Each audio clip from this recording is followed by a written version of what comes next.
घोसी से बड़ा हादसा हो गया है। यहां पर हल्दी रस्म में महिलाओं के ऊपर एक दीवार भरभरा कर गिर गई। इस हादसे में 6 लोगों की मौत हो गई है। हादसे के बाद वहां अफरा तफरी का माहौल बन गया। जेसीबी की मदद से किसी तरह से मलबे को हटाया गया। इस हादसे पर सीएम योगी ने दुख जताया है और अफसरों को राहत कार्य के निर्देश दिए हैं। घोसी कोतवाली के मेन बाजार स्टेशन रोड का ये पूरा मामला है, जहां पर शादी का माहौल मातम में बदल गया।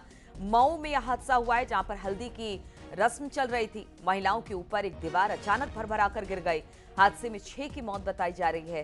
हादसे के बाद वहां पर अफरा तफरी भी देख सकते हैं और तस्वीरें भी हम आपको दिखा रहे हैं। जो सीसीटीवी फुटेज सामने आया है उसकी तस्वीरें भी दिखा रहे हैं कि किस तरह से वहां अचानक दीवार गिरी। किसी को कुछ समझ में नहीं आया। महिलाएं वहां से निकल रही थी। इस हादसे में बताया जा रहा है 6 की मौत हो गई है। हादसे के बाद अफरा तफरी का माहौल बना। किसी तरह से जेसीबी को बुलाया गया, उसी की मदद से मलबे को हटाया गया, लेकिन तब तक 6 जिंदगियां खत्म हो चुकी थी। इस हादसे पर सीएम योगी ने गहरा दुख व्यक्त किया है और अफसरों को राहत कार्य के निर्देश भी दिए हैं। घोसी कोतवाली के मेन बाजार स्टेशन रोड का ये मामला बताया जा रहा है।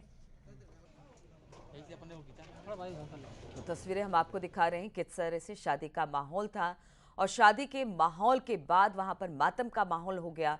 हालांकि इस पूरे मामले पर सीएम योगी ने इस घटना पर दुख व्यक्त किया है और हमने देखा भी कि किस तरह से ये दीवार गिरी। 6 लोग इसमें दबकर मर गए। हालांकि बाद में जेसीबी की मदद से किसी तरह से दीवार को हटाया गया, लेकिन तब तक माहौल गमगीन हो चुका था। एक पुरानी दीवार बताई जा रही है जिसमें हमारे गांव की कुछ महिलाएं थी। वहाँ पे हल्दी की रस्म की जा रही थी। अचानक से वो दीवार जो है वो भरभरा के ऊपर गिर गई। तो उसमें कुछ 22 लोग बताए गए जो कि नीचे दब गए थे, जिसमें कि 20 महिलाएं और 2 बच्चे थे। और जब उसको वहाँ से मलबा तत्काल हटाने के लिए जेसीबी वगैरह बुलाई गई, इसमें से 4 महिलाएं और एक बच्चे की डेथ की रिपोर्ट अभी तक रिपोर्टेड हुई है।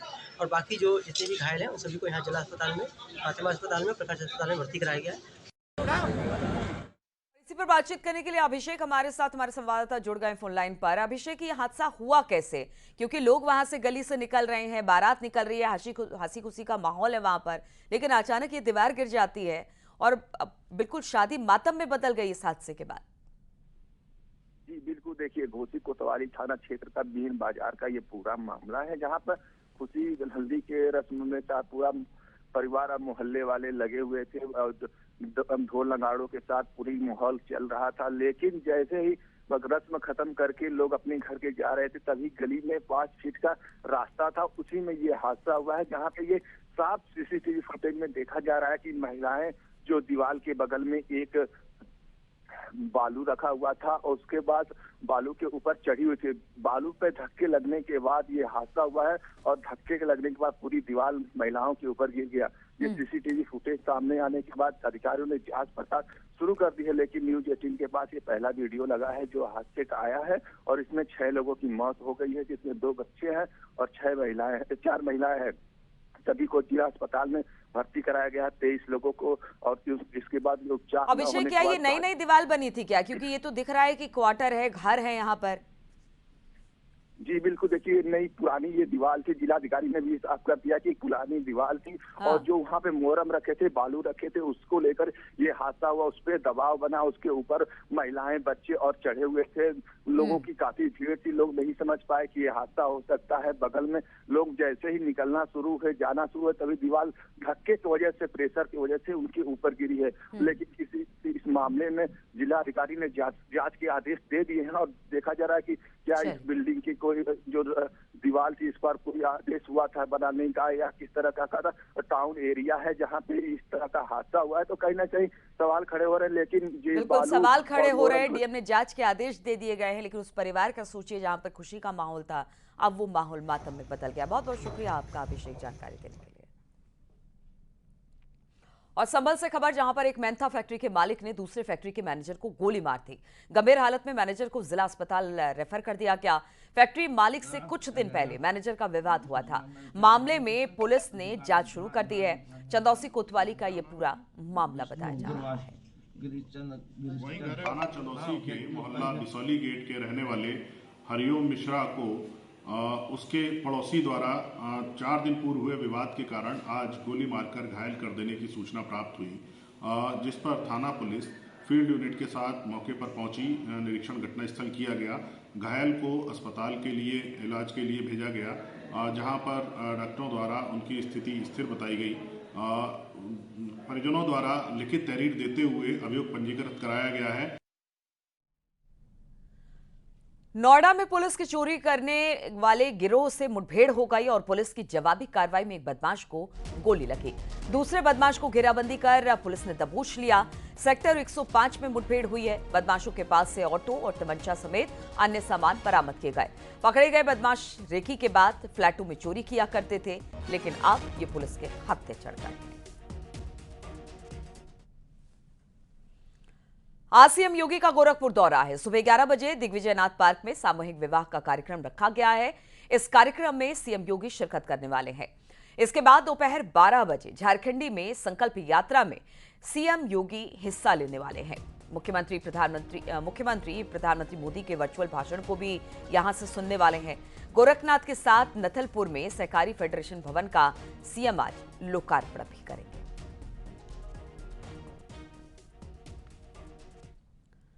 लखनऊ में सीएम योगी ने निर्माणाधीन परियोजनाओं की समीक्षा की और इस दौरान सीएम योगी ने निर्माण करने वाली कंपनियों को अल्टीमेटम भी दे दिया।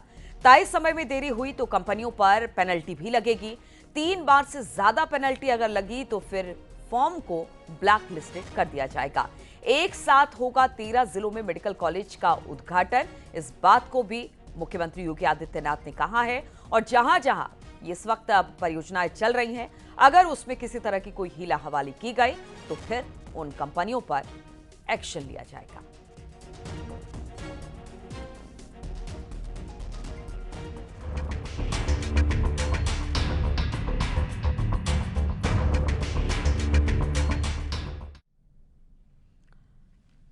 और देहरादून में चल रहे उत्तराखंड इन्वेस्टर समिट का आज दूसरा दिन है। आज इन्वेस्टर समिट का समापन होगा। आज इन्वेस्टर समिट में गृह मंत्री अमित शाह शिरकत करने वाले हैं। अमित शाह दोपहर 1 बजे कार्यक्रम स्थल पर पहुंचने वाले हैं। गृह मंत्री अमित शाह लगभग 1 घंटा इन्वेस्टर समिट में रहेंगे। इससे पहले कल हमने देखा प्रधानमंत्री मोदी ने उत्तराखंड इन्वेस्टर समिट का शुभारंभ किया। पहले दिन 44,000 करोड़ का करार हुआ और आज अमित शाह पहुंच रहे हैं। आज दूसरा दिन यानी अंतिम दिन है इन्वेस्टर समिट का, लेकिन इस दौरान उत्तराखंड को इस इन्वेस्टर समिट से क्या क्या मिला, ये देखने वाली बात है। और देहरादून में चल रहे ग्लोबल इन्वेस्टर समिट के पहले दिन 44,000 करोड़ के एमओयू साइन किए गए। इलेक्ट्रिक व्हीकल सेक्टर में मुख्य रूप से एमओयू हुए। इसके अलावा real estate, health care, higher education, पर्यटन, फिल्म, आयुष और ऊर्जा के क्षेत्र में निवेश के लिए करार पर दस्तखत हुए। पहले दिन कुल 44,000 करोड़ के एमओयू साइन किए गए।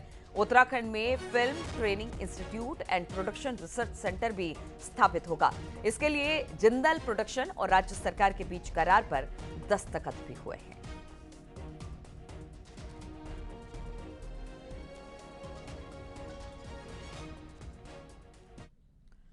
देहरादून के इन्वेस्टर समिट में प्रधानमंत्री मोदी ने बहुत बड़ी बात कही है और मेक इन इंडिया के तर्ज पर वेड इन इंडिया मूवमेंट लाने का आह्वान भी किया। प्रधानमंत्री ने समिट में आए अमीर उद्योगपतियों से साफ कहा कि अपने परिवार वालों की शादी विदेशों में नहीं बल्कि उत्तराखंड में करिए। देखिए जरा ये रिपोर्ट।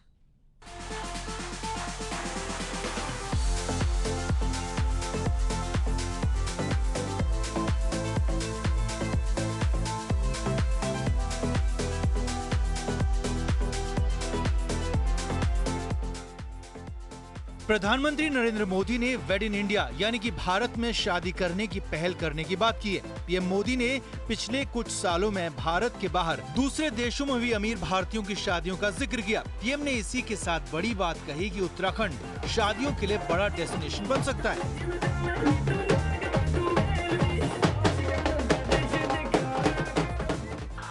खास करके देश के धन्ना सेठों को मैं कहना चाहता हूँ, अमीर लोगों को कहना चाहता हूँ, मिलियनर बिलियनर से कहना चाहता हूं, हमारे यहां माना जाता है, कहा जाता है, जो शादी होती है ना, वो जोड़े ईश्वर बनाता है, ईश्वर तय करता है जोड़ा। मैं समझ नहीं पा रहा हूं, जोड़े जब ईश्वर बना रहा है तो जोड़ा अपने जीवन की यात्रा उस ईश्वर के चरणों में आने के बजाय विदेश में जाकर के क्यों करता है?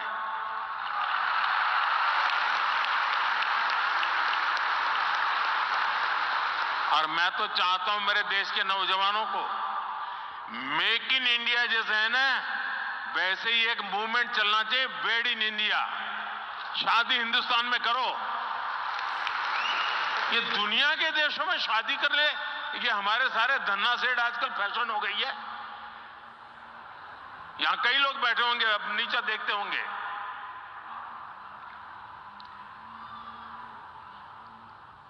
और मैं तो चाहूंगा आप कुछ इन्वेस्टमेंट कर पाओ न कर पाओ छोड़ो, हो सकता है सब लोग ना करें, कम से कम आने वाले 5 साल में आपके परिवार की एक डेस्टिनेशन शादी उत्तराखंड में करिए। उत्तराखंड के नेचुरल नजारे, यहाँ का मौसम और हिंदू धर्म के लिहाज से राज्य में 4 धाम और कई अन्य देवी देवताओं के स्थल हैं। इसीलिए उत्तराखंड को देवभूमि कहा जाता है। उत्तराखंड में कॉर्बेट से लगे रिजॉर्ट्स, नैनीताल के आसपास रुद्रप्रयाग का त्रिजुगी नारायण मंदिर समेत ऋषिकेश भी शादी करने वाले परिवारों की पहली पसंद बनकर उभरा है। जानकारों के मुताबिक पीएम की बात उत्तराखंड के लिए गेम चेंजर साबित हो सकती है। फोर्ब्स मैगजीन की एक रिपोर्ट के मुताबिक भारत में शादियों का सालाना कारोबार करीब 4 लाख करोड़ के आसपास है। यह अपने आप में एक चलती फिरती इंडस्ट्री है जो लाखों लोगों को रोजगार दे सकती है और सरकार को अच्छा खासा टैक्स भी मिलता है। भारत में राजस्थान बड़ा शादी डेस्टिनेशन है। वहाँ के राजमहल शादियों के लिए जाने जाते हैं। विदेशों की बात करें तो हाल के सालों में फिल्म अभिनेत्री रानी मुखर्जी, रणवीर और दीपिका पादुकोण, जबकि क्रिकेटर विराट कोहली और अभिनेत्री अनुष्का शर्मा कुछ उदाहरण हैं जिन्होंने इटली में शादी रचाई। इसके अलावा यूरोप में स्विट्जरलैंड भी अमीर भारतीय परिवारों के लिए शादी करने का पसंदीदा डेस्टिनेशन है। लेकिन अब पीएम ने वेड इन इंडिया और उस पर भी उत्तराखंड का नाम लिया तो तय है, आने वाले दिनों में उत्तराखंड में डेस्टिनेशन वेडिंग की संख्या में कई गुना इजाफा हो सकता है। Bureau report, news 18। और प्रधानमंत्री आज विकसित भारत संकल्प यात्रा के लाभार्थियों से बातचीत करेंगे। कार्यक्रम में पूरे देश के हजारों विकसित भारत संकल्प यात्रा लाभार्थी वर्चुअल आज शामिल होंगे। करीब 12:30 बजे कार्यक्रम होगा। कार्यक्रम में बड़ी संख्या में केंद्रीय मंत्री, सांसद, विधायक और स्थानीय स्तर के प्रतिनिधि भी हिस्सा लेंगे।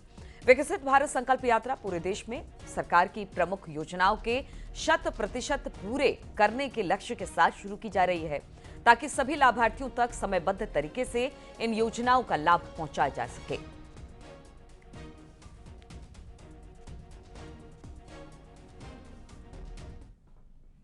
और आज प्रधानमंत्री नरेंद्र मोदी प्रमुख वित्तीय प्रौद्योगिकी कार्यक्रम इन्फिनिटी फोरम 2.0 के दूसरे संस्करण को संबोधित भी करेंगे। इस कार्यक्रम का आयोजन भारत सरकार के तत्वाधान में अंतर्राष्ट्रीय वित्तीय सेवा केंद्र प्राधिकरण और गिफ्ट सिटी के द्वारा किया जा रहा है। ये हाइब्रिड मोड यानी कि ऑफलाइन और ऑनलाइन दोनों रूपों में आयोजित किया जाएगा। फोरम का दूसरा संस्करण गिफ्ट IFSC नव centre for new age global financial services विषय पर केंद्रित होगा। फोरम का पहला संस्करण दिसंबर 2021 में आयोजित किया गया था। और प्रधानमंत्री मोदी का डंका एक बार फिर से दुनिया में बजा है। America consultancy firm morning consult के सर्वे के अनुसार प्रधानमंत्री मोदी को 76% अप्रूवल रेटिंग मिली है। प्रधानमंत्री मोदी के बाद मैक्सिकन राष्ट्रपति आंद्रेस मैनुअल लोपेज ओब्रेडोर दूसरे नंबर पर रहे हैं। उन्हें 66% रेटिंग मिली है। इसके बाद स्विट्जरलैंड के राष्ट्रपति एनएल बर्सेट को 58% और ब्राजील के राष्ट्रपति लुइस इनासियो लूला दा सिल्वा को 49% रेटिंग मिली है। तो एक बार फिर से प्रधानमंत्री मोदी का ग्लोबल रेटिंग में कद बढ़ा है और उनके कद बढ़ने से ये लोग मान रहे हैं कि मोदी किस तरह से एक बड़े वैश्विक नेता के तौर पर उभर रहे हैं।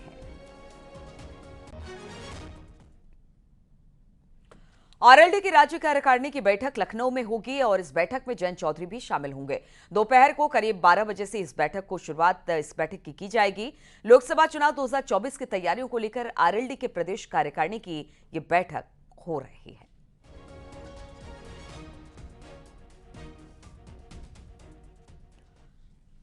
और खबर हाथरस से लेते हैं, जहां पर न्यूज 18 की खबर का बड़ा असर हुआ है। स्कूल में राम राम बोलने पर रोक का मामला था, जिसमें डीएम ने अब जांच के लिए कमेटी गठित कर दी है। 2 दिन में जांच कर कमेटी अपनी रिपोर्ट सौंपने वाली है। राम राम कहने पर टीचर ने छात्र को हड़काकर स्कूल से निकाल दिया था। बाहर चंदपा कोतवाली क्षेत्र के साइमा मंसूर पब्लिक स्कूल का यह मामला है, जहां पर राम राम बोलने पर टीचर ने बाहर का रास्ता बच्चे को दिखा दिया था, यानी स्कूल से बाहर कर दिया था। अब डीएम ने इस पूरे मामले में जांच बिठा दी है।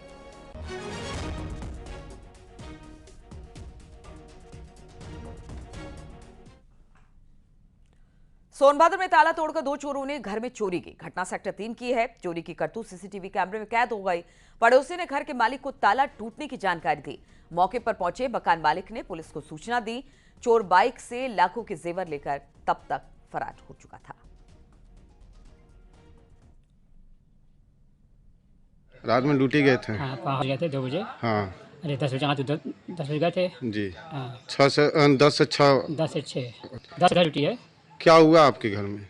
चोरी हुआ, हमको डॉक्टर साहब फ़ोन किया, 8:15 बजे फ़ोन किए। जी। 8:15 बजे फ़ोन किया कहीं कि आपके घर में चोरी हुआ भैया।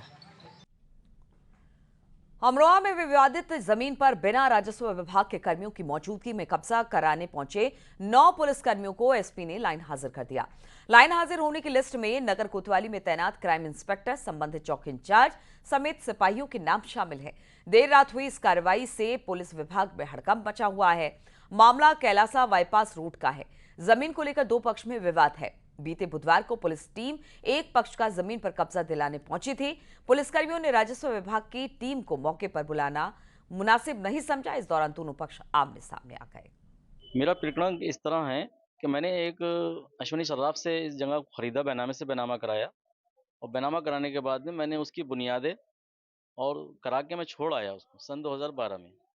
अब 2021 में जाता हूँ तो वो जो है उसमें बांधा उत्पन्न करना है। और रुकेंगे यहाँ पर छोटे से ब्रेक के लिए, जल्द हाजिर होते हैं।